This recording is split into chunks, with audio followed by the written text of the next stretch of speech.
Hi guys! So, a lot of you has been asking kung paano ako natutulog, kung anong position ko habang natutulog. So, this is me. So, ganito ako matulog. So, as you can see, naka-lay back, okay? Naka-flat yung likod ko. So, kaya ko matulog ng ganyan.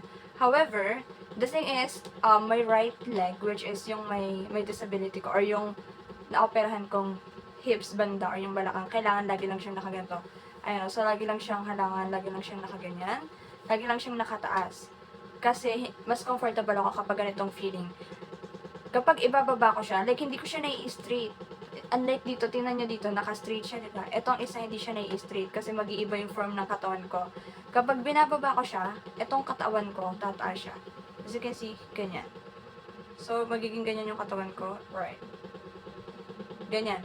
So, kapag pinilit ko siyang binaba, nagkakaroon ng arc dito. As you can see, yung katawan ko kapag naglalakad na may arc ko, nagiging ganun siya kapag itatry kong straight tong body ko or straight yung legs ko. So, hindi pwedeng ganito kasi hindi siya comfortable and at the same time, hindi siya masarap sa feeling.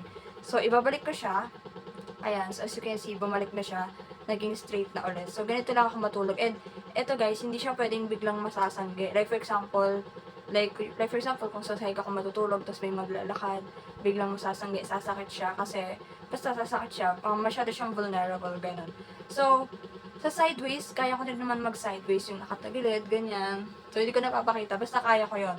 So, kapag naka-flat, ganito lang ako. Yun lang. Thank you for watching and have a nice day.